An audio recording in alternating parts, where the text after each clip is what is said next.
চাকরিজীবী, চাকরির সাথে সাথে আমরা বিজনেসটা বিলং করি। আমি প্রথম দিন মানে বিজনেস শুরু করব বলতে আমার শুক্লাই শুরু করেছিল, কিন্তু আমি গিয়েছিলাম কলকাতায় প্রোগ্রামে, গিয়ে দেখি কি যে রাজাদের মতন এই সাইবানা নিয়ে আসছে। কাকে? আমাদের royal Bengal tiger mister Debashis চক্রবর্তীকে। আমার মন থেকে সেদিন ইচ্ছা হয়েছিল যে আমিও এরকমভাবে যাব। আজকে সেই ভাবছি যে রাজাদের মতো সবাই এইভাবে আসতে চাই। তো কেউ যদি মনের থেকে ভাবে যে আমি যাব এবং এখান থেকে লাখ টাকা ইনকাম করব, প্রত্যেকেই পারবে। আর একটা ছোট্ট গল্প বলি, মানে আগেকার দিনে ওই বানররা খুব মানে মানুষকে কষ্ট দিত, প্রবলেম করতো।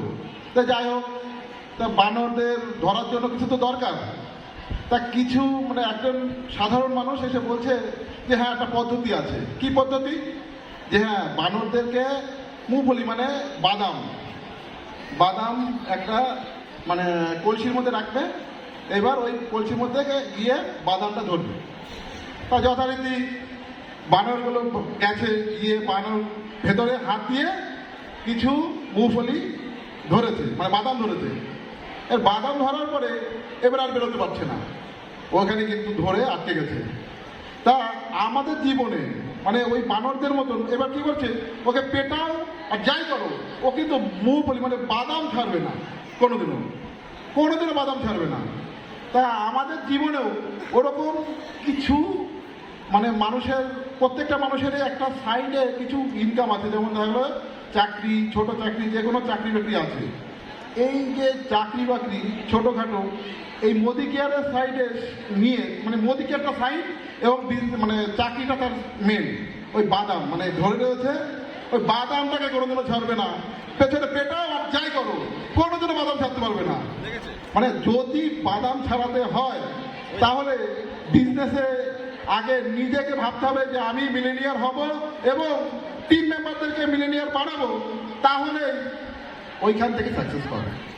তার কিছুই বলবো না। আর আগামী বছরের আগস্ট মাসের 19 তারিখে গাড়ি নিচ্ছি, আমার অ্যানাউন্সমেন্ট এটা।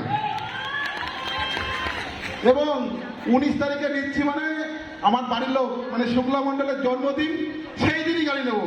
আমি কমিটমেন্ট করছি, মানে নেবই তো নেবই। আর কমিটমেন্ট মানে যে কমিটমেন্ট আমি আজকে বলে গেলাম, এটা হবেই, পারবই, করবই, আমরা করবো। জয়। গুড মর্নিং আর গুড মর্নিং। সবার প্রথম ধন্যবাদ জানাই আমাদের সমীর মোদী স্যারকে। এত সুন্দর একটা প্ল্যাটফর্ম না দিলে তো আমরা এই জায়গায় আসতেই পারতাম না। আজকের এই সম্মান রিকগনিশন প্ল্যাটফর্মই যদি না থাকতো আমরা কোথা থেকে এত সুন্দর একটা জায়গা পেতাম। তো ওনাকে সত্যি মন থেকে মানে শ্রদ্ধা জানাই, প্রণাম জানাই এবং ওনার জন্য একটা হাততালি চেয়ে নিচ্ছি সবাইকে বলছি। এবং তারপর প্রণাম জানাই এবং শ্রদ্ধা জানাই আমার মেন্টর, আমার আইডিয়াল পার্সন এবং সবসময় ওনার কথা শুনেই চলি আমার upline, great upline Debashis Chakraborty sir এবং মোনালিসা ম্যামকে। এবং তারপর মানে শ্রদ্ধা এবং প্রণাম জানাই আমাদের মহাগুরু বিভাস মুখার্জি স্যারকে। সবসময় প্রত্যেকটা মিটিংটা নিয়ে আসি, স্যারকে প্রণাম করি আর আশীর্বাদ দিয়ে। স্যার সবসময় বলে হবেই, তোরা অনেক বড় জায়গায় যাবি, তোদের দিয়ে অনেক বড় কিছু হবে। এই যে সবসময় স্যার মাথায় হাত দিয়ে আশীর্বাদ করে, এটা একটা জীবনের বড় পাওনা। নিজের বাবা মা ছাড়া আর মনে হয় না পৃথিবীর কেউ কারোর ভালো চায়। তারপরে এত সুন্দর একটা পজিটিভ এনভায়রনমেন্ট প্ল্যাটফর্মে এসে এত সুন্দর একটা বাবা মা দাদা দিদির মতন এত সুন্দর আপলাইনে পেয়েছি। এবং তারপর অবশ্যই শ্রদ্ধা জানাই এবং মন থেকে ভালোবাসা জানাই আমার সমস্ত টিম মেম্বার এবং হার্ডলাইনের জন্য। আজকে এই যে অ্যাচিভমেন্ট, আজকে এখানে যা হয়েছি আমরা তাদের জন্যই। আজকে তারা আছে বলেই আমাদের এই টাইটেল এবং আমাদের এই অ্যাচিভমেন্টের গুরুত্ব আছে। আজকে তারাই না থাকলে আমাদের কিন্তু কোনো মূল্যই নেই। তাই সকলকে এইখানে নিয়ে আসবো, এটাই আমাদের অ্যাচিভমেন্ট। এবং সকলের উদ্দেশ্যে একটা কথাই বলবো, কাজ করতে করতে অনেক কিছু অভিজ্ঞতা হয় এবং স্যারকে শুধু সত্যি প্রণাম এবং ভালোবাসা জানাই। কারণ স্যার প্রথম আমাদের খুব মানে আমাদের আমাদের সঙ্গে ট্রেনিং মিটিংয়ে গেছে, কিন্তু এত ট্রেনিং মিটিং না, সরি, মানে মিটিং ট্রেনিং আমাদের সঙ্গে প্রোগ্রামেও গেছে, কিন্তু স্যারের সঙ্গে আমার টাইমের ম্যাচ খেত না।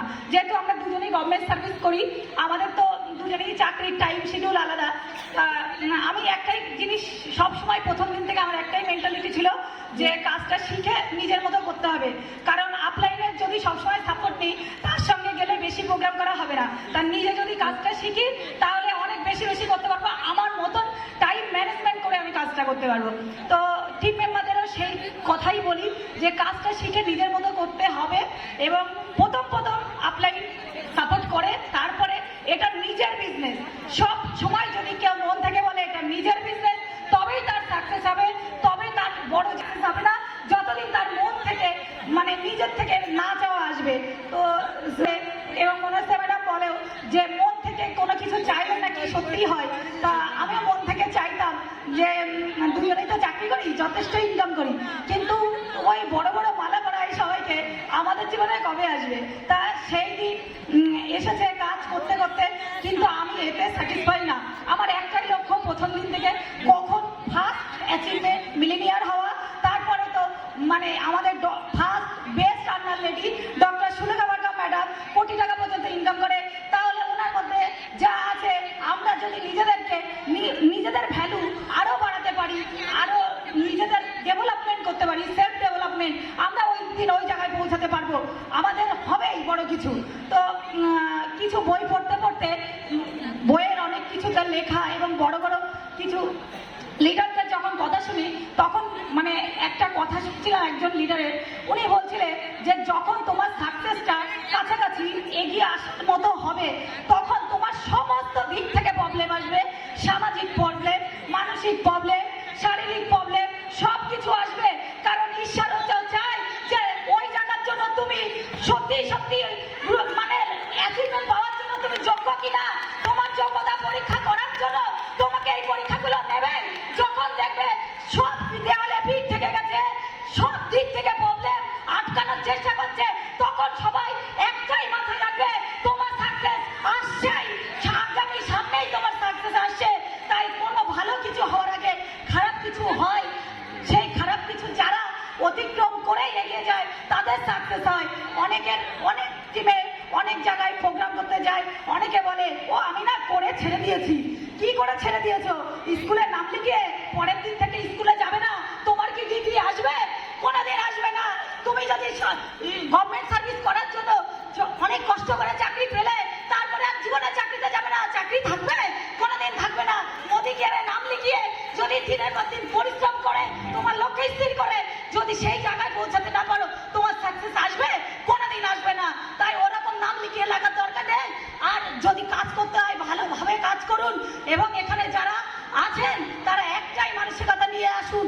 ভালো জায়গায় যখন এসে পড়েছি, ভালো টিমে যখন আমরা এসে পেরেছি, এত সুন্দর যখন আপলাইন আছে, আমাদের তো সাকসেস হবেই, কেউ আটকাতে পারবে না।